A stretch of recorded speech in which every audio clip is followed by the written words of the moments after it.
Now on KGW News, a local family holding out hope for answers. Loved ones organize a search for a missing mother 1 year after her disappearance. You never know if you have one little piece that puts the puzzle together. Plus, a change in leadership for Oregon State men's football, what we know about the program's new head coach. And later, the sights and sounds of the holidays at Pioneer Courthouse Square as Portland's Christmas tree lights up the night. Thanks for joining us. I'm Christine Pitawanich. This week marks 1 year since a Longview mother disappeared without a trace. And on this somber anniversary, loved ones are vowing to keep searching for her, hoping for some comfort and closure. Alma McCarty has the story. It's been a nightmare. That feeling for 365 days. So just have answers would just give us some peace to feel like we can move on, we can move forward. Something Nicole Brooks says she hasn't been able to do since her daughter Haley Athey went missing last Thanksgiving. She was always a little bit of a wild child. She just had a spirit that couldn't be tamed.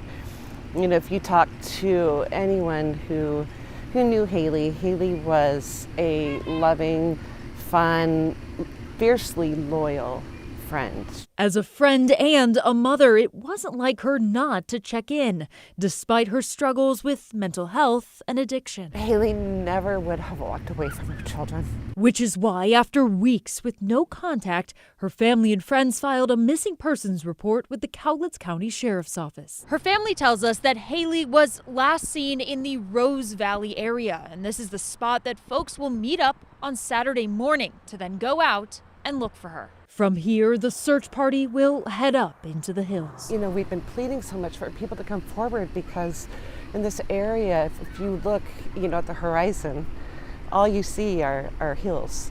And the area is so vast that there's just no way to pinpoint specific areas, and that's what's been so difficult. Both Nicole and Haley's stepdad, Jim, say they fear she might not be alive, but they will not stop trying to find her. We don't know that she's gone, but we don't know where she is, and that's why our motto has been to bring Haley home. You know, regardless of the circumstances. She has 3 beautiful daughters that deserve to have the mother home. In Cowlitz County, Alma McCarty, KGW News.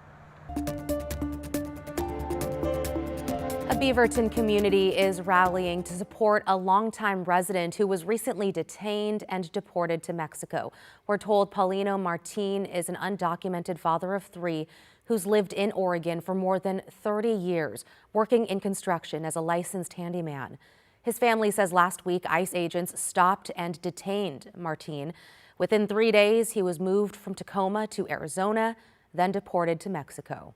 I mean, this was my worst nightmare growing up. Like, I've known about this since I've been 5, 6 years old, and it happened to me now. And I can only imagine if it happened to me when I was in high school. And that is happening for a lot of kids right now. There's a lot of families being broken, generational trauma that we're trying to negate. The Department of Homeland Security has not yet responded to our questions about Martin's case. His family says they hope to find a way to bring him home while supporting others with similar cases. Let's get you caught up on tonight's other headlines. Police in Woodburn are looking for a person who shot and killed a man. At about 4 o'clock this morning, they got a call about a shooting near Country Lane and Panna Street. When they arrived, they found a man dead. No word on what led up to the shooting or a suspect description. Portland police identified the woman killed Wednesday morning after a car hit her. Police say the car was headed south on Southeast Cesar Chavez Boulevard when it hit 87-year-old Gray Wolf. The driver stayed on scene and police released them with no arrests or citations. Investigators are asking any witnesses to reach out. And in Vancouver, police are searching for a hit-and-run driver tonight. They're looking for this car, a white, full-size Chevrolet van. Police say the driver hit a woman who was crossing the road at East Mill Plain Boulevard and Northeast 87th at about 10 o'clock last night. She was in a crosswalk at the time. The woman has serious injuries but should survive. Well, the Thanksgiving holiday weekend is here, and we are looking at mostly dry conditions with a noticeable cool down. Celine Stevens is here now with a first look at your weather impact forecast. Hey, Celine. Hi, Christine. Yeah, exactly. It's going to be definitely a cool down, that's for sure. But the good news is not a lot of rain. We saw a decent amount of rain on Thanksgiving. That's not the case this weekend. But right now, temperatures in the upper 40s. It's a little bit windy out there, just like last night. Those winds coming out of the east at 15 miles per hour right now. And taking a look at our temperatures across our map, we're looking at upper 40s in Vancouver, 48 in Troutdale, lots of 40s on the map right now. Looking at temperatures along the coast, more mid 40s, 50 degrees in Tillamook. So pretty cool temperatures. That's it. It is the end of November.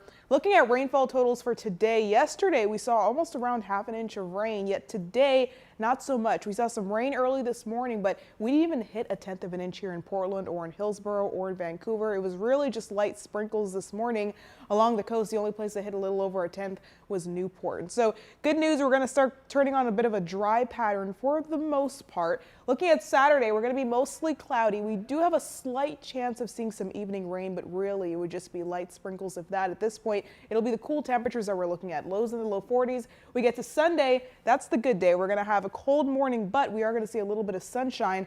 I'll break down more of your weekend forecast coming up in a bit. Sounds good. Thanks, Celine. Well, it's a big news now in the local college football world. There is a new head coach in Corvallis. Here's Orlando Sanchez with what we know about the Beavers' big announcement. The Oregon State Beavers naming Jamarcus Shepard the 33rd head coach in program history. According to ESPN, it's a 5-year contract. Shepard, 42 years old, was at Alabama the last 2 years. Bama's co-offensive coordinator and wide receivers coach. He's familiar with the Pacific Northwest, a former assistant at Washington and Washington State. This is his first head coaching job at this level. In a release, athletic director Scott Barnes called Shepard an exceptional leader who fosters a sincere connection with student athletes.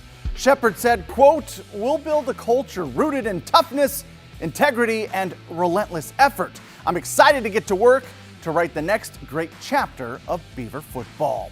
An introductory press conference is scheduled for Tuesday. I'm sure we'll learn more about it on Tuesday. And hey, new tonight, it's your chance to hit the track at Portland International Raceway and support a good cause at the same time. Today was the kickoff of the 33rd annual Safeway Winter Wonderland. Through New Year's Eve, the racetrack has been transformed into what's recognized as the largest drive-through holiday light show in the Pacific Northwest. The track features a variety of light displays with a new tunnel on display this year. It's super unique the way we have 3 miles of course. It takes almost 35 minutes to get through the entire thing, and you don't even have to get out of your car. Everyone's in the Christmas spirit. They all want to get down here on Black Friday, kick off the Christmas season with us. Well, if you're wondering, tickets start at $49 per car. All proceeds benefit Sunshine Division. That's an organization providing Portlanders with food assistance. Well, you can also support a local nonprofit with your holiday shopping. Today was the grand opening of a Christmas tree lot at Sunnyside Square Church in Clackamas. It's organized by Adult and Teen Challenge Pack West. It's a residential recovery program that's helped people struggling with alcohol and drug addiction for more than 40 years.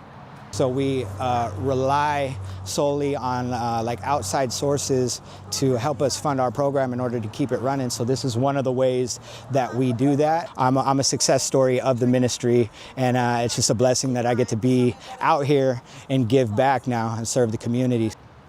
You can also buy a tree for families in need. To learn more, you can visit one of the nonprofit's lots like the one at Sunnyside Church, or you can also donate online. We'll have that link in this article on our website, kgw.com.